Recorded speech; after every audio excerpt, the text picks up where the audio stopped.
they don't tell you when you buy an accordion, but it comes with a free gift of celibacy. Lifetime guarantee. Welcome to the School of Laughs podcast, brought to you by schooloflaughs.com. Whether you're an aspiring comedian, a part-time pro, or a speaker who wants to become funnier, this is the podcast for you. We'll break down tools, tips, and techniques to help you get bigger, better, and more bookable. And now, here's the show. Hello and welcome to the School of Laughs podcast. Rick Roberts here. Hope you're having a great summer. I'm looking forward to sharing today's episode, the interview with KRISTIN Weber, very funny lady from Atlanta, Georgia. Atlanta, Georgia now. She's ping-ponged around the U.S. a little bit, as you'll hear in the interview. I'll get to that in just a second. I do want to say thanks to several different groups of folks. First off, all the students who participated last Thursday in our graduation show here in Nashville, Tennessee, did a great job. We had about 11 students that graduated and did their first 3-minute set at the Third Coast Comedy Club. May not have been their first set ever. Some of them hit open mics after the classes, but everybody held their own, did well, and got to see a lot of former students too. A lot of folks you've heard on the podcast, Lee Harden, Chris Cherry, Johnny W., a lot of folks, and Christy Condor was there as well. Just a great show. So I was happy with that, proud of the students that went through the class, took it, graduated, and hopefully they'll stick with it, because I always say my retirement plan is traveling the country, opening up for my former students, and I see potential in several of them to do that. So bring me along. I don't want to be eating just Kraft macaroni and cheese in my retirement. I want to be out there on the road opening for you guys. Also like to thank our Patreon supporter for this episode, Alan Michael Harbor. Alan just jumped in at the $7 a month level to help the podcast sustain itself. And I also received a great email from Alan, and he said I was okay to read this on the air, even though that wasn't his intention when he sent it to me. But I just want to share this to encourage those of you who maybe listened to the first time or just started. He says, "Hello, Rick. It was only a couple of months ago that I stumbled onto your podcast, and just a couple of weeks ago, I took your level 1 online writing course. Before I took it, when I did open mics, I wasn't really getting laughs. Maybe a chuckle here, chuckle there. But thanks to your writing class, I was able to simplify my jokes, and I even changed the structure and delivery, and for the first time, I got good, solid laughs. A huge leap from what I was doing. I was getting discouraged, but that night renewed my confidence. I also find it easier to write material because now I can figure out what I want to say and work off of that, and it's easier to write multiple short jokes about a subject and add them together to force a whole set out of one subject. I just want to thank you for everything, and we'll work hard to improve for the future." Alan Michael Harbor. That is a great email, and that's exactly why I do these podcasts, why I offer the online writing course for people who are stuck or just can't figure out what's not right. As Alan knows and the folks that have taken the classes, it kind of puts you through the paces, and you can diagnose why you do get laughs, why you don't get laughs, and how you can get to the laughs quicker. So if you're feeling a little discouraged about your stand-up, not sure how to take it to the next level, take a class in your local town, or if you don't have one, jump onto the schooloflaughs.com website and check out the information about my online writing class. You can take it by yourself, self-paced. You could take it and send me homework, and I kind of check it out and show you where you can punch things up a little bit. And there's a third level where I can actually check into your videos and give you some feedback on your live performances. So whatever level you're at or what kind of feedback you want, there's a class offering for you. And again, that's at schooloflaughs.com. If you are a Patreon supporter, just like Alan Michael, you can join us on our next Zoom Hangout. It's Saturday, July 28th from 1 to 2 p.m. Central Standard Time here in the U.S. of A. Again, that's July 28th from 1 to 2. It's a Saturday. It's going to be a lot of fun. I'll inform everyone who is a Patreon supporter about the topic for that phone call, and we'll hang out. Last, before I jump into the podcast, I'm going to be traveling. I'd like to see you guys, maybe even interview some of you. I'll be in Toronto, Canada, coming up the week after this release, July 18th and 19th. It's a Wednesday and Thursday. Be shooting some commercials up there in the daytime. I believe I'll have some time in the evenings to maybe meet up and do an interview. Hop on the email really quickly if you think you want to be part of that, schooloflaughs@gmail.com. Also out in Los Angeles, California on August 1st and 2nd. I should have some afternoons available there to do some hanging out or some podcast recordings if you want to jump on the air. And then I'll be in New Orleans on July 21st. So any of those dates that might be good for you, if you're in those areas, shoot me an email. Let's see if we can set something up. If not, no harm, no foul. But if so, that'd be great. Get some more listeners and some more comedians on the show that I haven't had a chance to get to. All right, that was way too much pre-conversation. Let's get right into today's episode, sponsored by Alan Michael Harbor and the Art of Bombing podcast, which you'll hear about in the middle of the interview. This is KRISTIN Weber from Atlanta, very funny lady. I think you're going to enjoy her perspective and her angle and her candidness about some struggles she went through and how she got past them.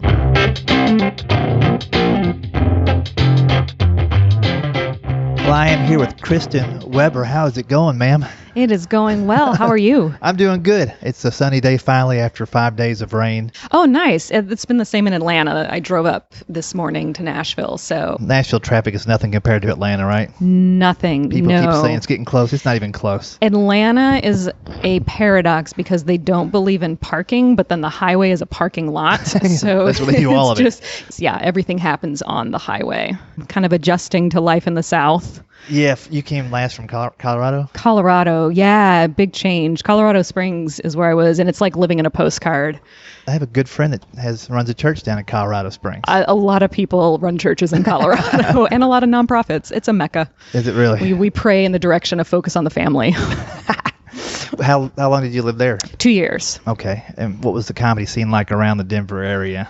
I actually stuck to the Colorado Springs area, and it was actually pretty decent. They have a comedy club there, and so I would host there, do guest spots, and then there are a few other rooms, and then churches, and then I would fly out, of course, for shows, and that was when I would go to Denver to the airport, and you go through like 16 different weather phenomenons in 60 miles. Yeah, you do. In Colorado Springs. You don't, like, I think I went through... It was 70 degrees where I left, and then I drove through sleet, snow, and rain to get to the airport in one trip. I know. Every time I've had to go to Colorado Springs or Pueblo or somewhere south of Denver and then come back up, like, you got to give yourself extra time and change snow tires and put chains on. Yeah. It's brutal. And then you need to be ready. The airport's a good 6 hours from Denver once you get up that way. Yeah, I know it is. It's like the mountains and stuff. You can see it. You just can't get there soon enough. You can't get to it, yeah. Well, so what brought you to Atlanta? Did you change the scenery, family, or? Both. Yeah, easier access to airports, and family was there, and more family was planning to move there, and it just seemed like a good time to make it my home base, and it's a cheaper place to live than Colorado Springs as well, which you don't think of Colorado Springs as being expensive, but it's in the mountains close to skiing, and and it's very transient as well. So South was much better. I can just park my trailer and pull it right on over. Yeah, right. On the highway. Park it on the highway. Plant some flowers in an old toilet and call it a day. And you've got a few comedy buddies that live in Atlanta, right? Yeah, I've made friends. Sam Beeman's there. Claiborne Cox is there. I don't know if you know Cyrus Steele. I haven't met Cyrus yet. He's hilarious. He's an incredible comic. I'm trying to think who else. I know Lisa Mills and Kay Dodd are around. A lot are in like the Woodstock area or south of the city. Not a lot are like in the city. In Atlanta now, yeah, you mentioned Sam Beeman. Claiborne Cox I've had on the podcast recently. Funny guy. Cyrus, I feel like I've met him, but I haven't worked with him. And he's been hitting it pretty hard lately. Yeah, he's kind of up and coming very fast. So he works the club scene a lot, but he works clean. So he's one of those unique individuals that crosses over very easily. Yeah, that's cool. Now, when did you get started in comedy altogether? I have been very off and on with it. I think I started 7 or 8 years ago is when I did my first few open mics. And then I was like a year before I did anything else. And then I hit it pretty steady for a few years. And then I needed to take what I call a dignity break. Oh, what happened? No, I just had a string of really bad shows and experiences. And what I told myself is if I bomb 12 times in a row, I can quit with a clear conscience. I gave it a good shot. Yeah, that was my limit. And I think I bombed pretty consistently for almost an entire year. Oh, wow. And not only that, but just the experiences were weird and nothing went well. And I just got burnt out. I was like, there's no way God could have called me to this, and jokes weren't working and I wasn't enjoying it. So I took a break. That's when I moved to Colorado and took about a year off. Gotcha. And then started getting back into it, and it's gotten a lot better. Do you think that year-long struggle, were you doing a lot of different material every single time, or did you give it the material a chance to develop, or were you always trying a new set out every single set, or? It was both. Old material that consistently had done well stopped doing well, and I was trying to introduce new stuff, and it wasn't doing well.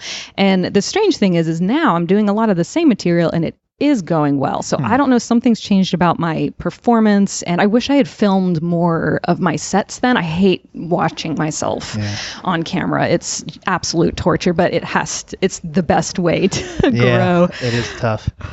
That's interesting. So a whole year of just, you think it was the environment as much as anything else? Were you playing in places where they didn't respect the clean angle or the clever angle, or they were, I hate to say the crowd's always dumbed down, we're a different level, but do you think there was a bigger gap in some of those places? It very well could be. It could have been just the gigs that I ended up with consistently were tough audiences, which tough audiences are good. I see the benefit of them now, and I enjoy them. They teach you something, even when you're not getting laughs. I think I grow more as a comic plowing through those sets than when I have a set that is in front of a crowd that's just eating it right out of your hand. Those are so much more fun, but you don't grow as much as a comic. It's nice to have one of those once in a while.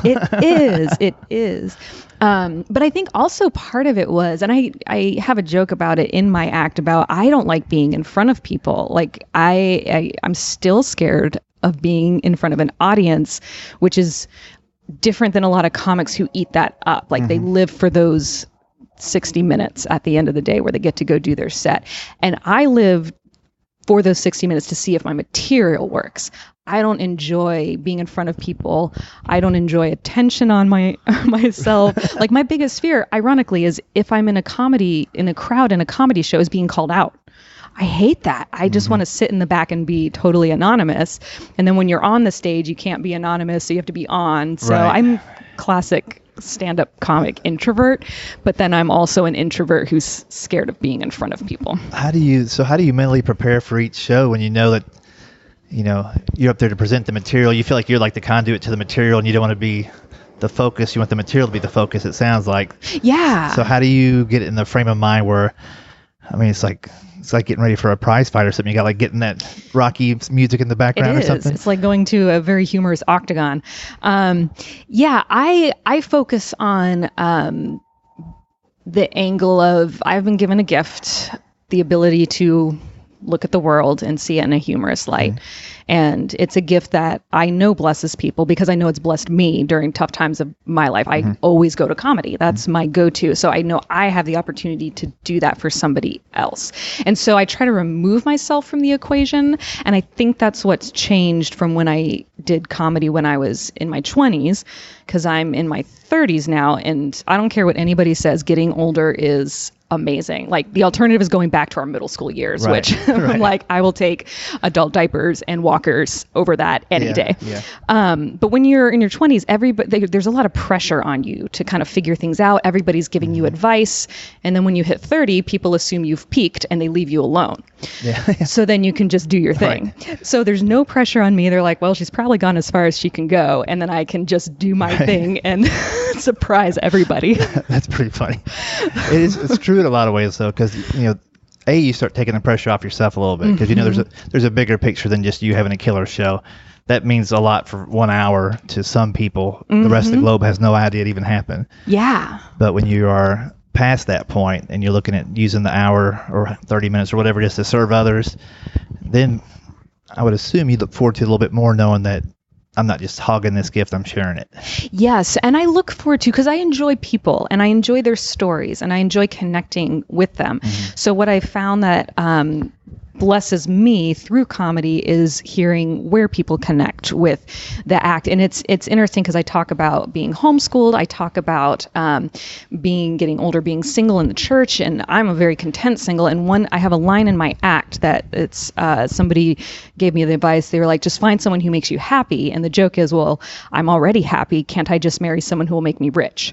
So that's the joke. But the part that people gravitate toward is they're like, the part where you say, I'm already happy.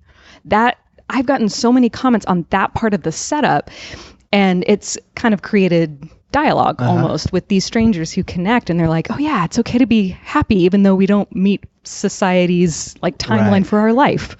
Right. It's funny. My preacher just a couple weeks ago was talking about, he was talking to the general congregation of not putting so much pressure on the singles because they're able to serve without having to double check with family if they can go do this and do that. They're like single with a mission to serve God, and they can actually go do more things. Yes. You know, we can use and abuse them more. Yeah. No, I'm just kidding. I'm just kidding. We're gonna put them on. They can do childcare every weekend. Every single weekend. But yeah, there's more opportunities to go do things, you know, and I think, I never thought of it in terms of everybody has to be married or whatever, but like society does. Yeah, they do.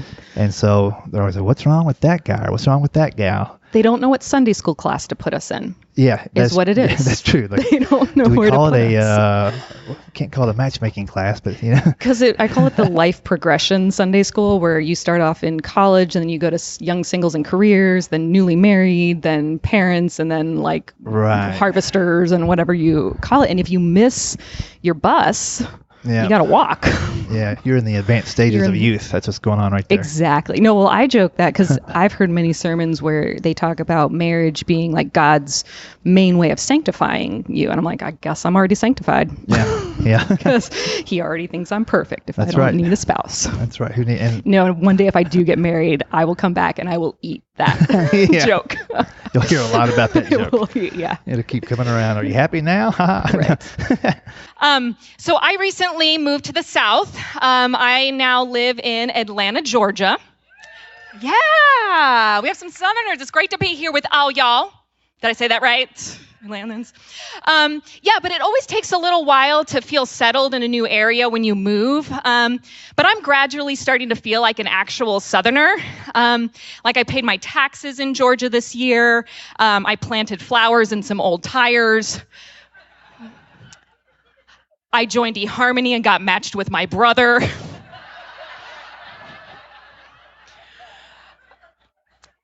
I want to create a dating website specifically for the South called Appalachian Matchin', where it just connects you with your closest available cousins.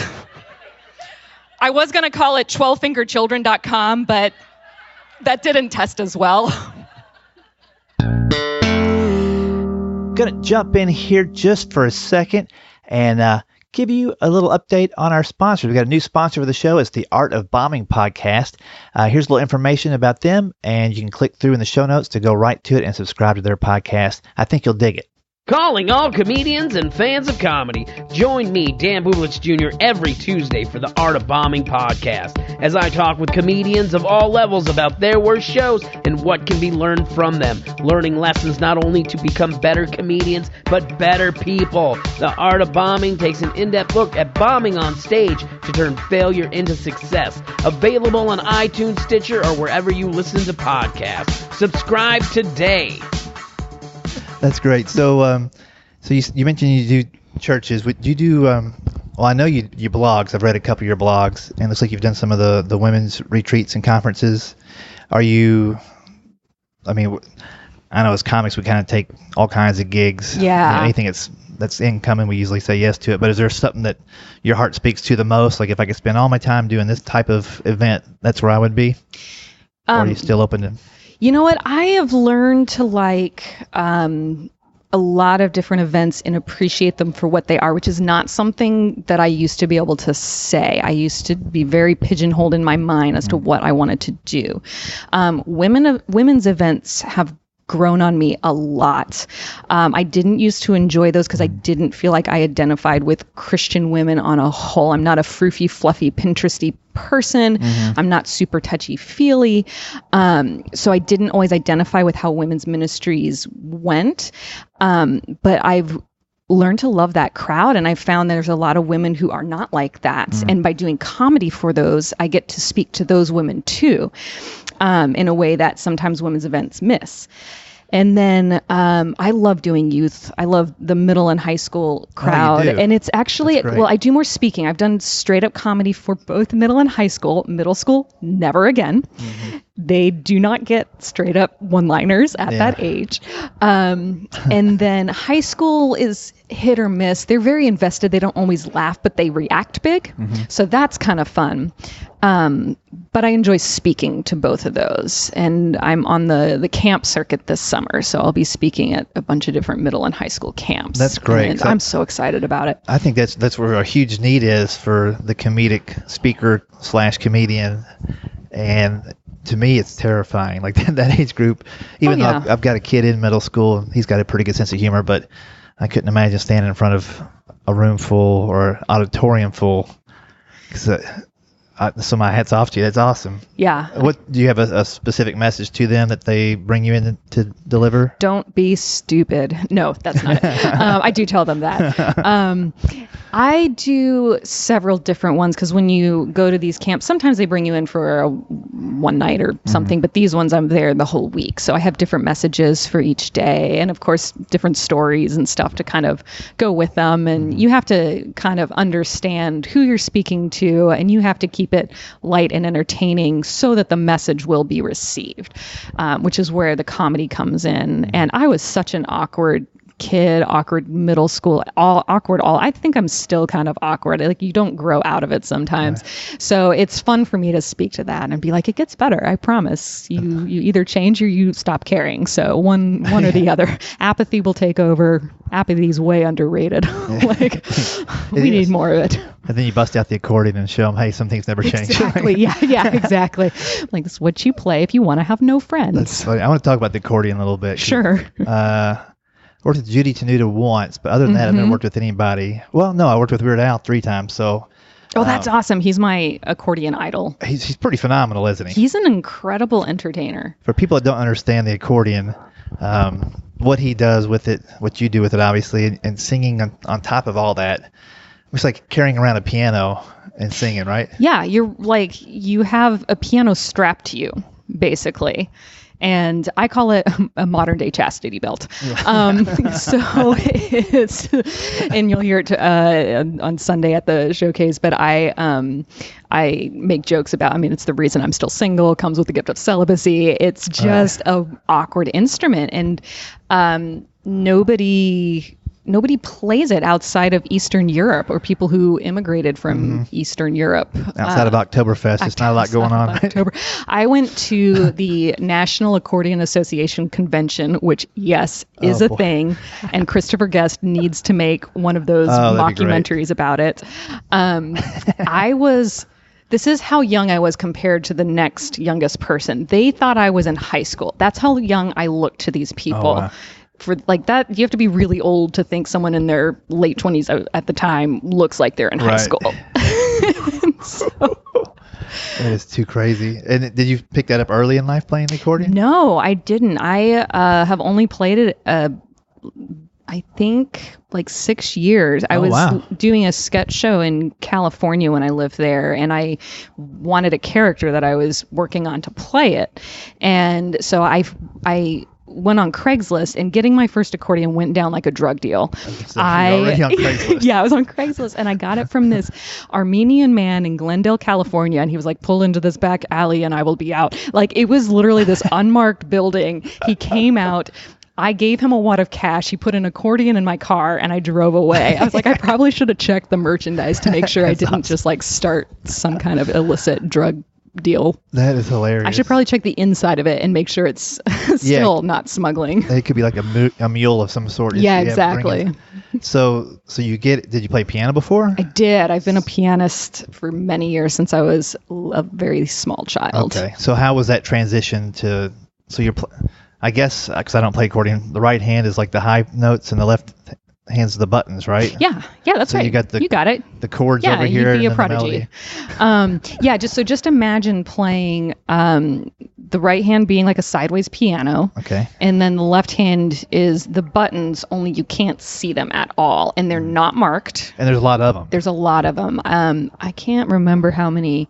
I'm very uneducated about my accordion. Yeah, there's like I think there's 100-something buttons wow. on mine. And once you figure out the pattern, you can understand it. They go up in fifths, or down and fourths, up in fifths. And so it's actually easier if you understand chords, because the 1, 4, and 5 are all right next to each other. Okay. So I know that much. Most of what you need is right there. It's when you have to start jumping around that it gets tricky. That's crazy. And Yeah. so how long did you work with it before you started adding some words and messing around with some parody stuff? It was a while. I had it, and then it took me a long time to be like, oh, I should be using this in my stand-up act.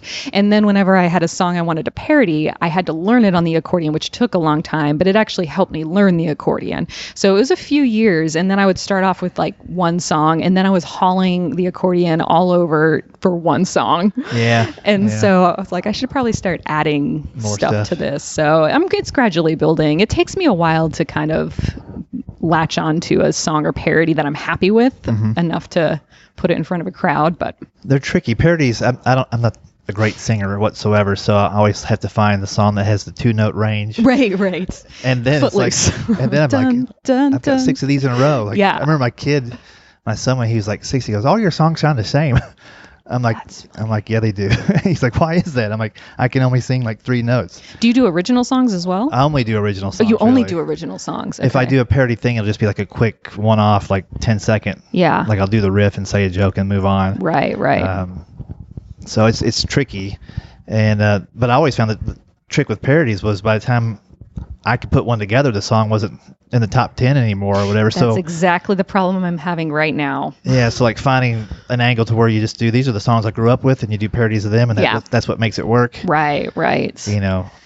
I just keep doing them. Yeah. Well, I mean, too, like as you move through I wouldn't know what. So you're in front of like junior high kids. I guess you just have to look at the pop charts and see what they're listening to, and see if there's something catchy enough that you like that you can also play, that you can. There's many steps to a parody. People don't appreciate the art of the parody, I don't think. Correct. Yeah, and it's so subjective because not everybody listens to the same music, so it's hard to find a song that speaks to everybody. And a topic that speaks to everybody. That's true, and then it has to stand up even if people have never heard the song. The lyrics have to be funny enough for those folks. Yes. So you're playing on multiple levels. You are. In the writing, the performance. And then there's a time limit. Yeah. Because the song kind of fades out of public eye. Yeah.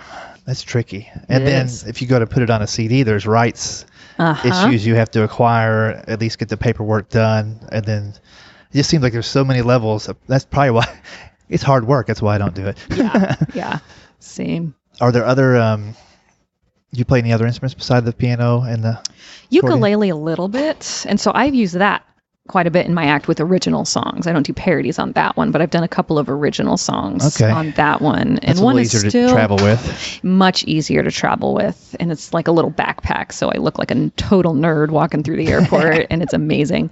But yeah, the opening of my act is a song, and it's been the opening for a long time, and it just works, so I haven't changed it, and there's nothing pop culture in it, so there's no time limit, but it's a great this is what you're in for. Oh, that's great. For the next 7 hours. I need to see that, because I've always thought that's what I'm lacking, is a song, a walk-up song, out of the gate, whether I had tracks or playing it or whatever, just I know what the first 2 minutes is going to be like, and it's going to set the tone. Yes. Let me watch it. Are you going to do that Sunday? I'm not, actually. Okay. I think I did it when I showcased 4 years ago, and I still use it, but I think it's like buried deep in the dark net, probably at this point. Okay. I don't know where it is. Somebody said that they found it recently, and I was like, how did you would have had to stalk me pretty well to find it. All right. Because I can't find it. So in LA, you talked about doing some sketch work.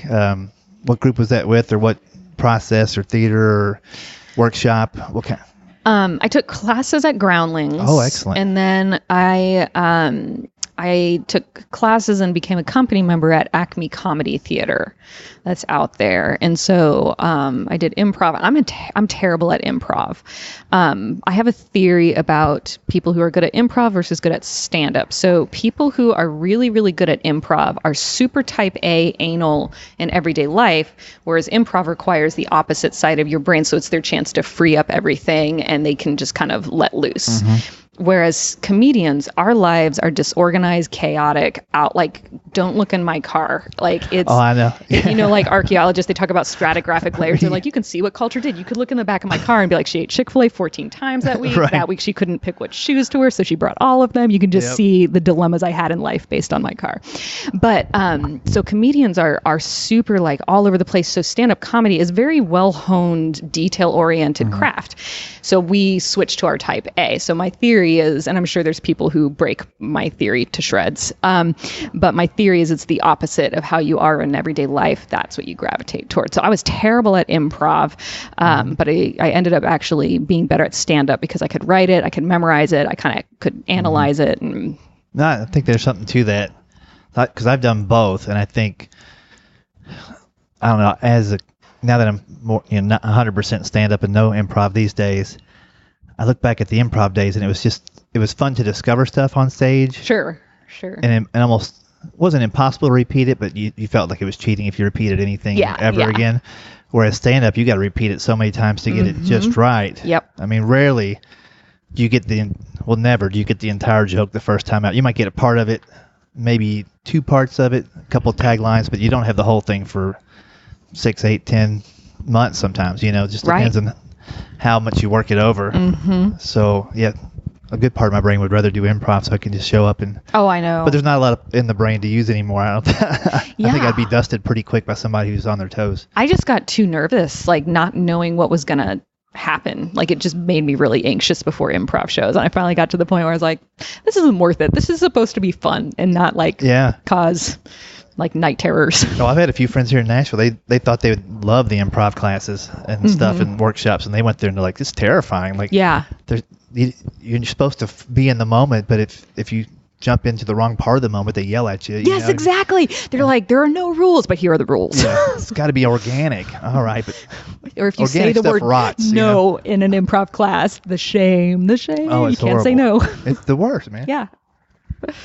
Well, that's cool. Well, all those skills are coming together with your stand-up. Obviously, you've used a little bit of I'm sure some of the sketch writing approaches and a little bit of the improv stuff, and you're probably not terrified on stage if you start riffing a it, you can get back to your thing. Right. Yeah, it's getting better. It does get better. Like with anything, the more you practice it and hone it, it gets easier. So that's cool. Still not less terrifying, but it's an easier sort of terrifying. Yeah, I mean, I guess that's the thing. For you, it sounds like what going into it's going to be a certain amount of challenge, but you're up for it now because the reward's out there for the others as well. Yeah. Which is pretty cool. It's just the knowledge that you can turn 1,500 people against you in 7 words. You really, not even 7 sometimes. Yeah. That is hilarious.